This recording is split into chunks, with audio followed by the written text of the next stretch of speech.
What's going on, guys? This is Caleb coming back at you from Texas Scuba Adventures, and today we are going to be going over dive tables. So in this video we're going to do a basic introduction to tables. We're going to go over some of the terms on the table. We're going to go over how to do a basic dive profile, and then in video 2 we're going to go in more in depth and do some practice problems.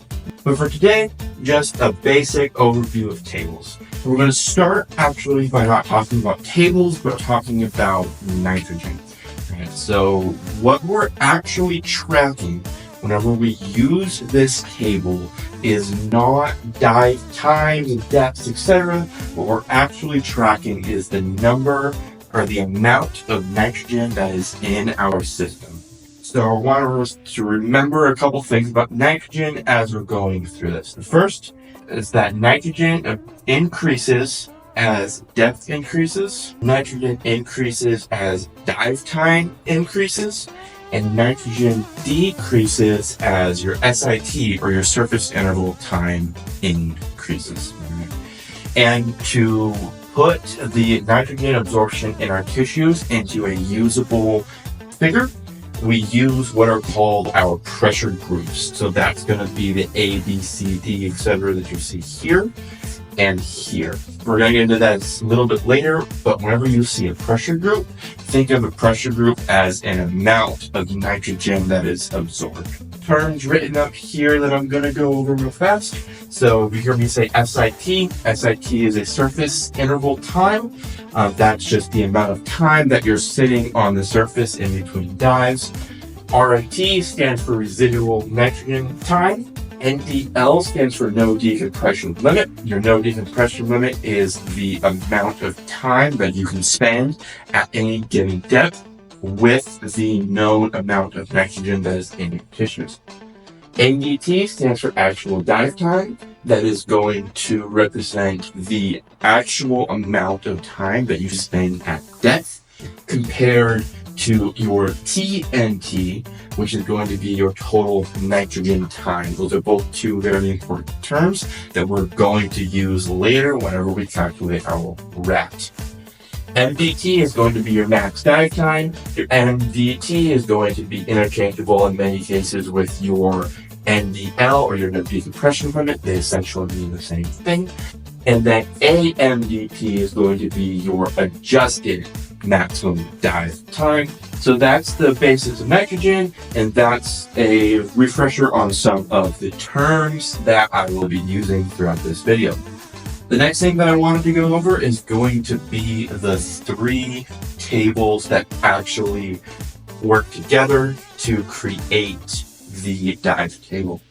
So this what we have here is a NAUI air dive table.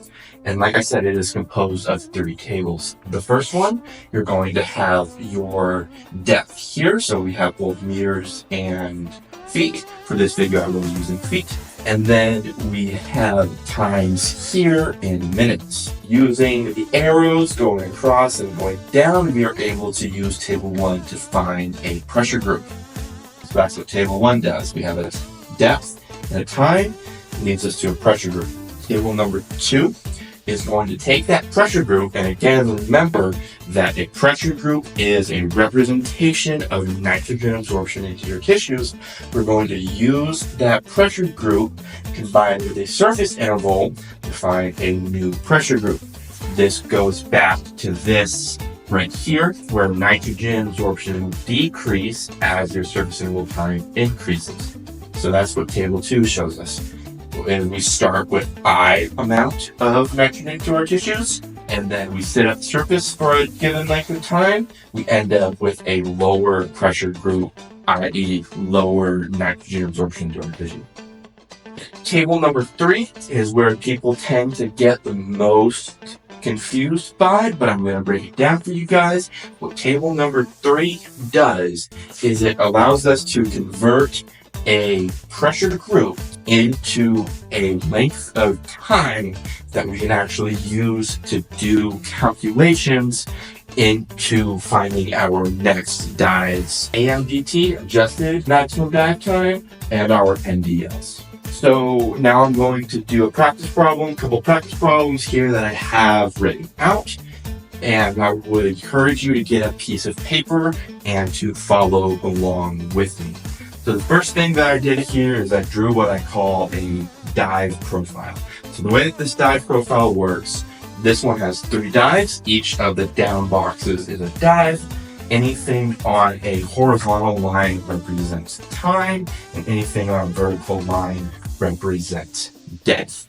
I also have the letters RAT, which you'll hear me refer to as your RAT, written here 3 times. So I would recommend getting a piece of paper, drawing that out, and working it with me. If you could also pull up a table, we're going to start with dive 1. I'm going to say that we did dive 1 to 80 feet, and our A, our actual dive time, is going to be for 24 minutes. Our R, which is our residual nitrogen time, is going to be 0 because this is our first dive of the day, our first dive within 24 hours. And our total nitrogen time, or our TNT, is going to stay at 24. So what we have here is we have depth and we have time. What we can do with a depth and a time, we can go to table 1 and we can find a pressure group. So the way that we're going to do that is we're going to start here where it says start depth, feet seawater, and we're going to follow it down until we find 80 feet. And then we're going to follow the arrow across until we find 24 minutes. And then we'll follow it down until we find a pressure group. Diving to a depth of 80 feet for 24 minutes is going to get us a pressure group of F. That pressure group is going to represent an amount of nitrogen absorbed into our tissues. So to help you understand that a little bit better, I have another table drawn here, and we're going to go ahead and put a bar here, and this is going to be F. After dive 1, 80 feet, 24 minutes, we now have F amount of nitrogen absorbed into our tissues. So we got back from that dive, and we decided to hang out on the dive boat for 3 hours before starting our next dive. That 3 hours is going to be our surface interval or our sit. That is going to go here, 3 hours. Because we have now spent 3 hours on the surface, our nitrogen absorption has gone down. N2 decreases as sit increases. And that is where we are going to use table 2 to find a new pressure group. Right? So we're going to start at the top of table 2. We're going to find F, follow it down until we find the length of time that contains 3 hours. So 3 hours is going to be between 3 hours and 31 minutes and 2 hours and 38 minutes. And follow over until we find C. C is going to go there. Our pressure group, or the amount of nitrogen absorbed into our tissues after our 3-hour surface interval, is now C. And then I'm going to draw that here as well.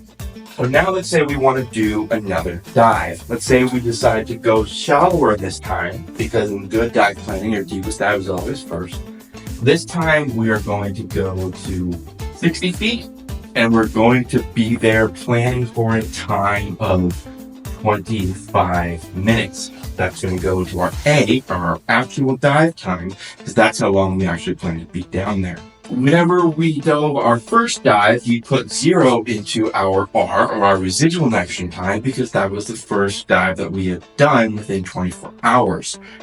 But if we look here, we have C amount of nitrogen absorbed into our tissues, so we have to account for that so that we do not exceed the maximum allowable dive time or do not exceed the maximum allowable nitrogen absorption into our tissues. And that is where table 3 comes into play. What we're going to do with table 3 is we're going to start with our new pressure group. So our new pressure group is going to be C. And then we're going to use our planned depth, and we're going to come across until we intersect our new pressure group with our planned depth. And we're going to see 2 numbers. The top number is going to be our RAT. It's going to be our residual nitrogen time of 19 minutes. And that 19 minutes is going to go here. So what that is going to tell us is that we need to go into this dive at 60 feet, planning like we've already had 19 minutes of dive time at 60 feet, which is why we are going to add that 19 residual minutes to our 25 actual minutes, and we're going to get a total nitrogen time of 44. Okay. Other number that you see here is we have the blue number is the 19, the red number is the 31. That 31 minutes is going to be our AMDT, our adjusted maximum dive time. That is the greatest amount of time that we can spend at 60 feet after already doing a 80-foot dive for 24 minutes. Okay, so that's what that number on table 3 tells you. So going back to our little chart here, going into dive 2, we already have C amount of nitrogen absorbed into our tissues. And so we need to calculate this next amount of nitrogen absorbed into our tissues. And what we can see here is we have a depth and we have a time, which means we can find another pressure group. So we come back to the tables.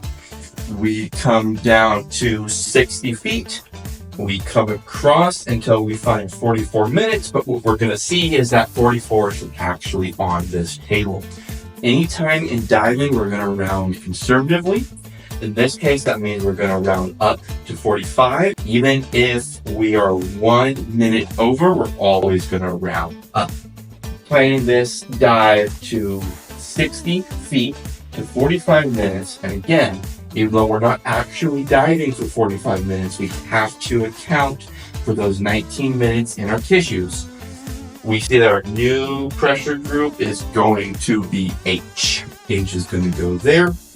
And then coming and adjusting here, we can see that this whole little bar is H amount of nitrogen after dive 2.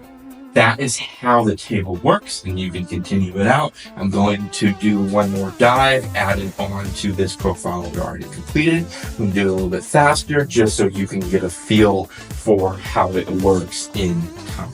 Let's say after I do this dive, I'm going to do another 3-hour surface interval starting at H. So we're going to come to table 2. We're going to find H. We're going to follow down until we hit our 3-hour mark. That's going to be between 2 hours and 38 minutes and 3 hours and 29 minutes. We're going to follow that across, and we're going to see that after our surface interval, we are an E diver. Okay. Let's say for this next dive, we wanted to go even shallower. Let's say we're going to do 35 feet is going to be our planned depth for this next dive. We're going to come to table 3. We're going to find our current pressure group, which is E. We're going to follow it along until we intersect 35 feet, but 35 feet isn't on here, so we're going to round to 40. So what we're going to see is that our residual nitrogen time is going to be 45. So 45 is going to go there. And our adjusted maximum dive time is going to be 85 minutes, which means 85 minutes is the maximum amount of time that I can spend 35 feet after diving these first 2 dives. But we're actually only going to spend, let's say, 20 minutes down there. So our actual dive time is going to be 20 minutes. 45 plus 20 is, of course, going to be 65. And again, we have a depth and a time, so we can find pressure group. We come back to table 1, find 35 feet. Oh no, we have to use 40. Come across until we find 65, which we can't use 63. We have to round up to 73. Follow the table down, and we see that we are back in H. That is an introduction to tables, their tables general use, what you're actually tracking with a table, and how you would use a table to create a dive profile. In the second video that we're going to do, we're going to go a little bit farther into it, and we're going to get into some practice problems like you may see whenever you take the NAUI test. But we're not going to cover that today. I would encourage you guys to watch the next video. Thank you for watching. If you guys have any questions with this, you are free to give us a call and we'll help you out with it. Give us a call or email us. But thanks for watching.